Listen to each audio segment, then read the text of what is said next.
Hey guys, it's June in Portugal and it's raining. It's normally so hot and dry, and it's been raining for about 2 weeks. So all our crops, all our pasture, trees and vegetables are doing really well. So we're really grateful for that.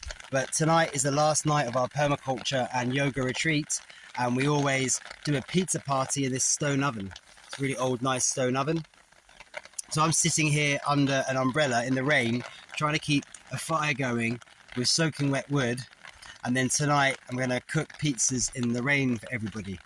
So wish me luck. I've never cooked in the rain before, but it's always a good fun on the last night.